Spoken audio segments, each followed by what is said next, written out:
السلام عليكم ورحمة الله تعالى وبركاته. معكم ياسين، تعاونية حدائق النخيل لإنتاج وتثمين المنتوجات الفلاحية. اليوم إن شاء ربي عز وجل في هذا اللقاء اللي هو لقاء مع الأحبة غنقدم لكم وصفة اللي هي وصفة صحراوية طبيعية ممتازة بإذن الله تعالى، وعطت الأكل ديالها إن شاء الله مع مجموعة من الزبناء اللي جربوا هذا المنتوج، وبإذن الله تعالى لقوا نتيجة اللي هي نتيجة مرضية.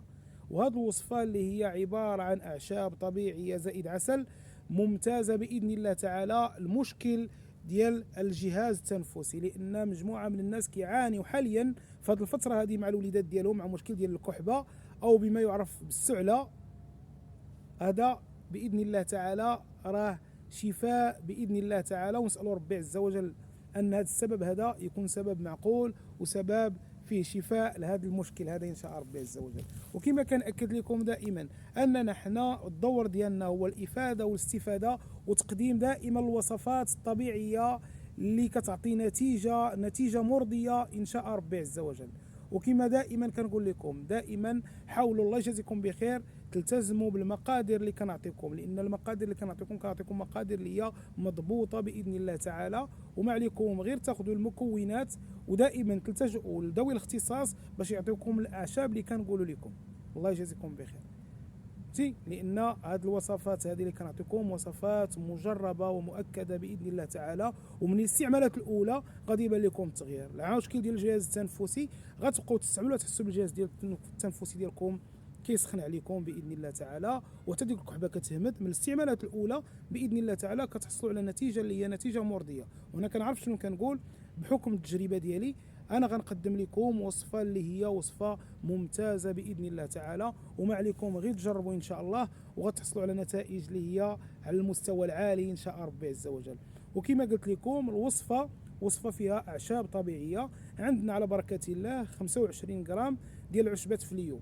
عشبه فليو راه معروفه، لان الاعشاب اللي غنعطيكم كلهم متداولين عندنا هنا في المغرب وموجودين، غير تحاولوا تاخذوا اعشاب اللي يكونوا نقيين ويكونوا ما يكونوش قدامين، لان العشبه راك ملي غتشدها في يدك كتعرفها واش نقيه واش قديمه واش جديده.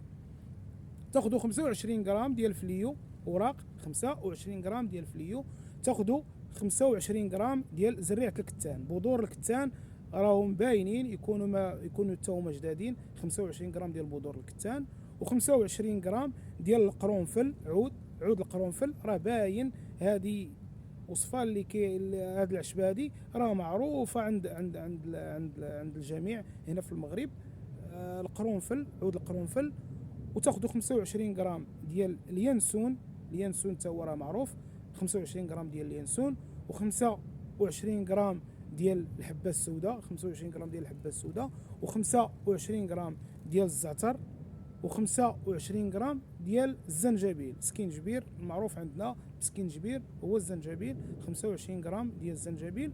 وغادي تاخذوا واحد نص كيلو ديال ولا 250 غرام ديال الكاليبتوس. خذوا غير 250 غرام ديال الكاليبتوس خذوا 250 غرام 250 غرام رابعه ديال العسل ديال الكاليبتوس، لان الكاليبتوس ممتاز للجهاز التنفسي. الكاليبتوس راه ممتاز للجهاز التنفسي. تحاولوا تاخذوا واحد الرابعه ديال العسل ديال الكاليبتوس، وغتاخذوا كاس ديال ولا قرعه ديال 60 مليلتر ديال زيت الزيتون ممتازه. 65 مليلتر ديال زيت الزيتون. اللي ما عندوش غادي يدير كاس ديال اتاي، كاس حياتي كما العاديين يعمروا بزيت الزيتون وكيديروا مع ديك الوصفه. هاد الاعشاب هادو كلهم باذن الله تعالى كتحاولوا تجيبوا هذوك الاعشاب وتنقيوهم غير بشويه، يتنقاو مزيان ما يكون فيهم لا وسخ لا حتى شي حاجه، ويدوزوا في الغربال يتنقاو مزيان. ديرهم في واحد اللاطاكه وحاول تدخلهم للفران غير يتصهدوا شويه. مع كاين مجموعه من المناطق كاينه شويه ديال الرطوبه، يتحاولوا انه يتصهدوا شويه ويتدقوا مزيان هكا ويتطحنوا في الطحانه حتى يوليو غبره. من بعد فاش يوليو غبره غادي يدوزوا في غربال رقيق. من بعد فاش غادي يتجمعوا هادو كلهم هاد الاعشاب هادو يكونوا مطحونين يكونوا غبره، كتجيب واحد الجبانيه وكتحطهم فيها هذاك الاعشاب، تزيد عليهم هذاك الكاس ديال زيت الزيتون، تحاول تحركهم مزيان حتى يوليو منسجمين والمكونات كلهم داخلين في بعضياتهم. هادو باذن الله تعالى. من بعد كتجيب ديك الرابعه ديال العسل تضيفها عليهم وكتحاول انك تتمزج. هذوك المكونات كلهم كيتمزجوا، من بعد كديرهم في واحد القرعه اللي هي كتكون كتسد ديال الزاج، وكتاخذ منهم معلقه صغيره بالليل حيت تبغي تنعس، ومعلقه الصباح قبل الفطور. هذه هي الوقيته الممتازه لمشاكل الجهاز التنفسي في اخذ العلاجات. باذن الله تعالى منين كتستعملوا هذه الوصفه الصباح باذن الله تعالى كتكرهش هذاك كلشي، داك الوسخ اللي كيكون في الجهاز التنفسي ديالك كتلوحو باذن الله تعالى، وكتحس بالجهاز التنفسي ديالك كيتنقى. وحتى مشكل ديال الدراري الصغار كتحاول تعطيه غير هذيك المعلقه اللي كنحركوا بها القهوه، كاينه معلقه راه كاينه صغار منها، كتعطيه غير معلقه صغيره بحال هكا، لانه اصلا فاش كديرو كيجي بحال شكل السيرو، غيجي بحال شكل السيرو. حتى لوغو ديالو ممتاز، لوغو مقبول باذن الله تعالى.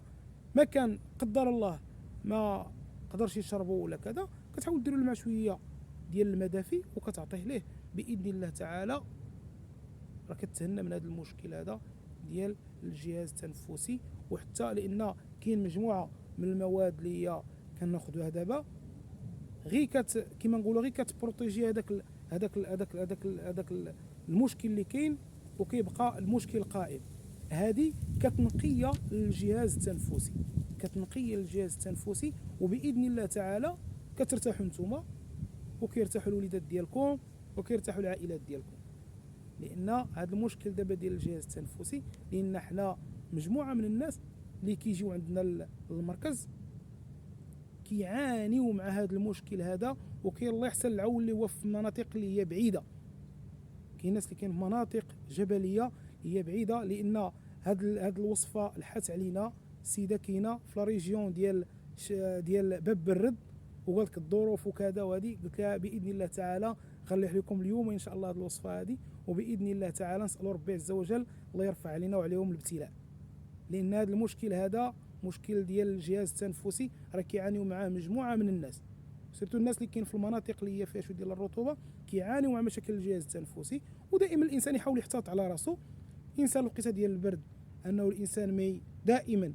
وشكون اللي كيدير هذا المشكل دابا ديال الجهاز التنفسي؟ هو مشكل كاين مجموعه من الناس اللي كيجيو كيعوموا. افضل طريقه الانسان عوم ونعس باش حتى الحراره ديال الجسم كتستابيليزا مع النعاس، الانسان كينوض مرتاح. اما باش غتعوم وغتخرج كاين مشكل، لان البرد راه بحال العدو، سيرتو الوليدات الصغار. كاين الانسان كيعوم وليداتو كذا وصيفطو للمدرسه، لا راه المشكل غادي هو تركب ليه مشاكل اللي هي مشاكل صعيبه، ونهار تبغي غير تفك منها تلقى الامور شويه ماشي بالسهل باش غادي تلقى العلاج. وكما قلت لكم دائما استعملوا ان شاء الله باذن الله تعالى هذه الوصفه هذه، وراه وصفه ممتازه، وباذن الله تعالى راها حل نهائي لهذا المشكل هذا ديال الجهاز التنفسي. لان امراض الجهاز التنفسي وعلاج السعال كيخصو وصفه اللي تكون 100% ممتازه. لان باش غنبقاو نديرو مجموعه ديال التركيبات وكذا وندير هذه الانسان انه كيقنط مع كيدير مجموعه ديال الوصفات ما كيجيبش ربي عز وجل تيسير. الانسان بحال كنقول لك الصبر ديالو كينفد. وباذن الله تعالى كما كنأكد لكم دائما يكون حسن الظن بالله سبحانه وتعالى والاتخاذ بالاسباب، وربي عز وجل كيدير اللي فيها الخير. ونعاود لكم الوصفه كما قلت لكم فيها من اعشاب طبيعيه، عندنا فيها فليو، عندنا فيها زريعه الكتان، عندنا فيها القرنفل، عندنا فيها اليانسون، عندنا فيها الحبه السوداء والزعتر والزنجبيل والعسل ديال الكاليبتوس وزيت الزيتون. هادو المكونات اللي كاينين. هاد الاعشاب اللي قلت كلهم كيكون فيهم 25 غرام في كل عشبه. العسل عندكم فيه 250 غرام، رابعه ديال العسل. وزيت الزيتون فيها 60 مليلتر او كاس ديال حياتي